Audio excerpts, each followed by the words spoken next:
तो ORM2 में there are different subtopics which we have to discuss, मतलब बहुत सारा केमिस्ट्री जो है वो ORM2 में प्रेजेंट है। ORM2 अपना सबसे बड़ा चैप्टर होगा। तो हम क्या करेंगे, ORM2 में पहले पढ़ते हैं electrophilic aromatic substitution reaction. Electrophilic aromatic substitution reaction. अभी इलेक्ट्रोफिलिक एरोमेटिक सब्स्टिट्यूशन में व्हाट वी विल डिस्कस, हमको इलेक्ट्रोफिल पता है क्या होता है, एरोमेटिक हमको पता है क्या होता है, और सब्स्टिट्यूशन भी हमको पता है क्या होता है।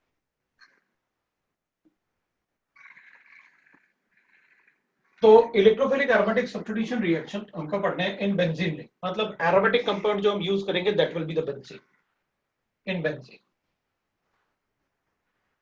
तो electrophilic aromatic substitution reaction we have to discuss in benzene.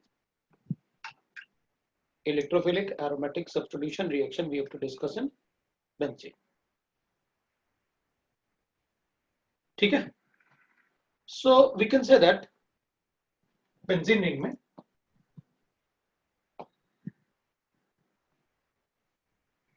तो we are going to write that by electrophilic aromatic substitution reaction in benzene, तो एक तो aromatic ring होगा बेंजीन में, हमें डिस्कस करना है। तो पहले अपन बेंजीन को देख लेते हैं। इसमें हाइड्रोजन होते हैं ऐसे, बेंजीन का स्ट्रक्चर चेक कर लेते हैं अपन। ये बेंजीन का स्ट्रक्चर है, और बेंजीन के स्ट्रक्चर में वी से दैट कि भाई इसमें सब्स्टिट्यूशन का मतलब है, और वो इलेक्ट्रोफाइल, तो एक इलेक्ट्रोफाइल होगा मेरे पास, तो इलेक्ट्रोफाइल को अपन E पॉजिटिव से डिनोट करते हैं। तो एक्चुअली हम क्या करेंगे, किसी एक हाइड्रोजन को रिप्लेस कर देंगे किससे, इलेक्ट्रोफाइल से। तो मतलब will get like this, suppose मैं एक हाइड्रोजन को रिप्लेस करता हूं इलेक्ट्रोफाइल से, तो मैंने ये इलेक्ट्रोफाइल ले लिया और इधर हाइड्रोजन हो गए, इधर क्या हो गया, हाइड्रोजन हो गए। तो रिप्लेस करूंगा तो इधर H प्लस आइन आएगा, बिल्कुल ऐसे। तो ये हो गया इलेक्ट्रोफिलिक एरोमेटिक, जिसमें अपन ने सब्स्टिट्यूशन रिएक्शन किया, that is electrophilic aromatic substitution. अभी what happens, benzene can show substitution reaction, क्योंकि ये भी एरोमेटिक होगा, ये भी एरोमेटिक होगा, this is a substitution reaction. अगर हम बेंजीन में सपोज ऐसे करते हैं, जैसे अपने पास गिवन होता है अल्कीन्स गिवन होता है, CH2 डबल बॉन्ड CH2, मेरे पास गिवन होता है alkenes, that is CH2 double bond CH2। अगर एल्कीन प्रेजेंट होगा, इसमें HBr का एडिशन करते हैं। HBr का एडिशन करूंगा तो डबल बॉन्ड में वी से दैट ये पॉजिटिव चार्ज है, ये नेगेटिव चार्ज है, और ये पाई बॉन्ड पे इसमें पाई बॉन्ड ब्रेक करके एडिशन रिएक्शन कर देता है, पाई बॉन्ड ब्रेक करके उसमें एडिशन रिएक्शन कर लेता है। तो this will attack on this, और वो पाई बॉन्ड ब्रेक होके वहां पर जैसे हाइड्रोजनेशन होता है, उसमें अपन 2 हाइड्रोजन ऐड कर लेते हैं, इसमें अपन क्या करेंगे, एडिशन रिएक्शन शो करेंगे। तो एडिशन रिएक्शन में I will write that CH2 और एक H ऐड हो जाएगा, एक Br ऐड हो जाएगा। मैंने एक पाई बॉन्ड ब्रेक करके एडिशन रिएक्शन शो करते हैं। तो डबल बॉन्ड पे एडिशन रिएक्शन होते हैं, बाकी आगे मैं मैकेनिज्म बताऊंगा आपको, इसका भी मैकेनिज्म बताऊंगा, लेकिन डबल बॉन्ड में एडिशन रिएक्शंस होते हैं, ठीक है ना। हाँ मिल गया,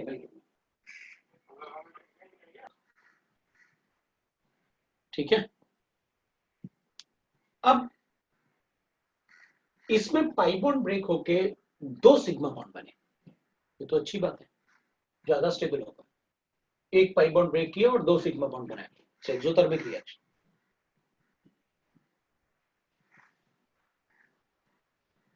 अभी वील से दैट इलेक्ट्रोफाइल में मैंने सब्स्टिट्यूशन किया, तो अगर मैं इसमें एडिशन कर दूं, क्योंकि डबल बॉन्ड तो इसमें भी है, तो HBr का एडिशन कर देता हूं इसमें, जैसे आपने डबल बॉन्ड में HBr का एडिशन किया, इसमें भी एक डबल बॉन्ड का एडिशन कर देता है। तो अपन कहेंगे भाई कर देता है, ये लोग कर दिया अपन ने एडिशन। एक हाइड्रोजन पहले से था सभी के पास, एक हाइड्रोजन सभी के पास था, मैंने यहां पर एक हाइड्रोजन ये है और एक Br का एडिशन कर दिया, ये HBr का एडिशन।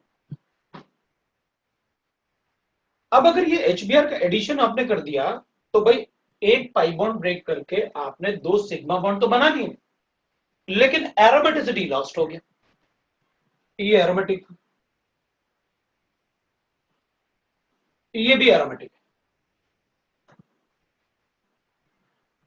लेकिन ये नॉन एरोमेटिक है। तो अगर ये नॉन एरोमेटिक है, दिस इज नॉन एरोमेटिक, तो अपन कहेंगे how we can write the reaction जिसमें एक एरोमेटिक कंपाउंड कम स्टेबल हो जाए, तो एंडोथर्मिक रिएक्शन हो जाएगा and it will not be a feasible reaction. हम तो वो रिएक्शन करते हैं जिसमें कंपाउंड एरोमेटिक बन जाए, हम वो रिएक्शन कभी नहीं करते जिसमें कंपाउंड का एरोमेटिसिटी लॉस्ट हो जाए। अगर ऐसा हुआ तो हम वो रिएक्शन नहीं करते। तो हम क्या कहेंगे, ये ना एरोमेटिसिटी ब्रेक कर रहा है। सो दिस इज व्हाट, जितने एटम इसमें थे उसमें हमने HBr एक्स्ट्रा ऐड कर दिया इसमें, तो दिस विल बी एडिशन। क्या बोलेंगे अपन इसमें, एडिशन।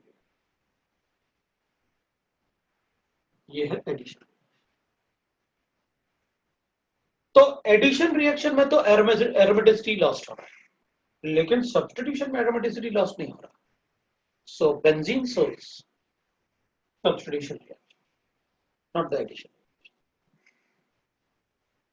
तो बेंजीन में अपन क्या करेंगे, सब्स्टिट्यूशन रिएक्शन पढ़ेंगे। और कैसे, H+N which is a very good leaving group, तो H+N तो एसिड होता है, उससे अच्छा लिविंग ग्रुप और कौन सा हो सकता है। तो हम क्या करेंगे, आप कोई भी इलेक्ट्रोफाइल ऐड कर दो, H+N उससे अच्छा ही लिविंग ग्रुप होगा, अनलेस आप यहां H+N लिख दो। ये H+N इटसेल्फ इज इलेक्ट्रोफाइल, पर H+N को क्यों रिप्लेस करेगा। और H+N के अलावा आप कोई भी इलेक्ट्रोफाइल लिखो, will get the substitution reaction. बस हमें ये चेक करना है ये सब्स्टिट्यूशन होता कैसे। तो अपन बता देंगे इलेक्ट्रोफिलिक एरोमेटिक सब्स्टिट्यूशन रिएक्शन, क्योंकि एरोमेटिसिटी तो है इसमें, उसमें भी है, फिर सब्स्टिट्यूशन कैसे हो गया। तो चलो देखते हैं। सो हमें पता चल गया कि benzene doesn't show addition reaction, non aromatic. So benzene do not show addition reactions, है ना, एडिशन रिएक्शन। तो बेंजीन कभी भी एडिशन रिएक्शन शो नहीं करेगा, it will show the substitution reaction. This is also addition reaction, but alkenes will show, alkenes will show addition reaction. Double bond में addition तो होगा, लेकिन बेंजीन में नहीं होगा, इसमें एडिशन रिएक्शन नहीं।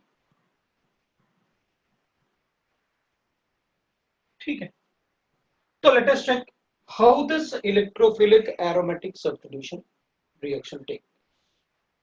तो एक बार अपन, क्योंकि इस पार्ट में एक ही मैकेनिज्म है इलेक्ट्रोफिलिक एरोमेटिक सब्स्टिट्यूशन में, let us check that part.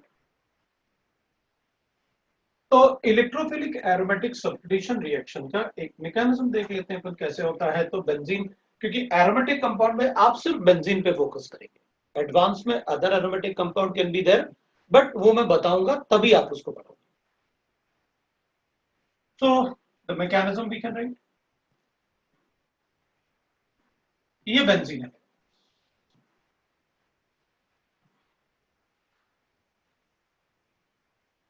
ये बेंजीन है मेरे पास, इसमें अपन एक इलेक्ट्रोफाइल को अटैक करना है। ऑब्वियसली बात है, अगर E पॉजिटिव होगा तो न्यूक्लियोफाइल भी रहा होगा, जैसे NaCN हो गया, तो CN इज अ न्यूक्लियोफाइल, तो इसका ये इलेक्ट्रोफाइल हो गया। तो अपन कहेंगे भाई जब कोई कैटायनिक पार्ट लिखते हो तो उसका एनायनिक पार्ट भी रहता है, बट हम सिर्फ अभी कैटायनिक पार्ट पे ही फोकस करते हैं। जब इलेक्ट्रोफाइल अटैक करेगा ना, तो दीज आर ऑब्वियसली बात है pi bonds, that is electron density. Benzene में क्या होता है कि electron density is like above and below the plane of the benzene ring, वो orbital overlapping से। So the benzene plane is called a nodal plane. Unsaturated compounds में जिस plane में सिग्मा बॉन्ड्स होते हैं they are called nodal plane. तो अपन क्या करेंगे, बेंजीन में the electron density lies above and below the plane, we can say that. तो ठीक है, we'll say that if it lies above and below the plane, then we can say that this electrophile will attack on pi bonds, मतलब electron density पे attack करेगा, तो किसी एक pi bond को ब्रेक करेगा। ठीक है भाई, हम किसी एक पाई बॉन्ड को ब्रेक कर लेते हैं। एक पाई बॉन्ड को ब्रेक करेगा, तो किसी एक पाई बॉन्ड को ब्रेक करना है तो वी नो दैट हाइड्रोजन सभी के पास है, no need to write it. अपन अज्यूम कर लेते हैं ये वाला इलेक्ट्रॉन, ये वाला पाई बॉन्ड है, इसी को ब्रेक कर देते हैं। कैसे ब्रेक करें? तो अपन कहेंगे पाई बॉन्ड जो है, आप इसका इलेक्ट्रॉन ले लो, तो आप जिस बॉन्ड को ब्रेक कर रहे हो उसी को लिख देते हैं फिर अपन। तो अपन क्या करेंगे, बाकी सभी जगह हाइड्रोजन है, वी नो दैट। मैंने आपसे कहा इसके इलेक्ट्रॉन को ले लो, अच्छा ले लिया, तो फिर पॉजिटिव चार्ज आएगा, उसको दे दो, ठीक है, उसको दे दिया, तो एक हाइड्रोजन तो था, उससे बॉन्ड बन जाएगा फिर ये वाला इलेक्ट्रॉन। मतलब मैंने क्या किया, ये वाला इलेक्ट्रॉन लेके उसको दे दिया। अगर आपने ये इलेक्ट्रॉन लेके उसको दिया तो उसका पॉजिटिव चार्ज न्यूट्रलाइज हो गया और इस पर पॉजिटिव चार्ज आ गया, तब तो इसका भी एरोमेटिसिटी ब्रेक हो गया। लेकिन इसमें डीलोकलाइजेशन तो है पॉजिटिव चार्ज का, तो अपन कहेंगे भाई इसमें डीलोकलाइजेशन है, तो we can write that due to delocalisation we can get the positive charge like this. हम सबको पता है कि जब चार्ज डीलोकलाइज होता है, सभी कार्बन के पास एक हाइड्रोजन है, वीन होता है, वो अंडरस्टूड होता है। जैसे अपन ऐसे लिखो तो अपन को पता है व्हाट इज दैट, ईथेन। तो जब भी पॉजिटिव चार्ज जनरेट होगा वो हमेशा, अगर रेजोनेंस फिनोमेना में है तो अपन कहते हैं वो अल्टरनेट एटम पे डीलोकलाइज होगा।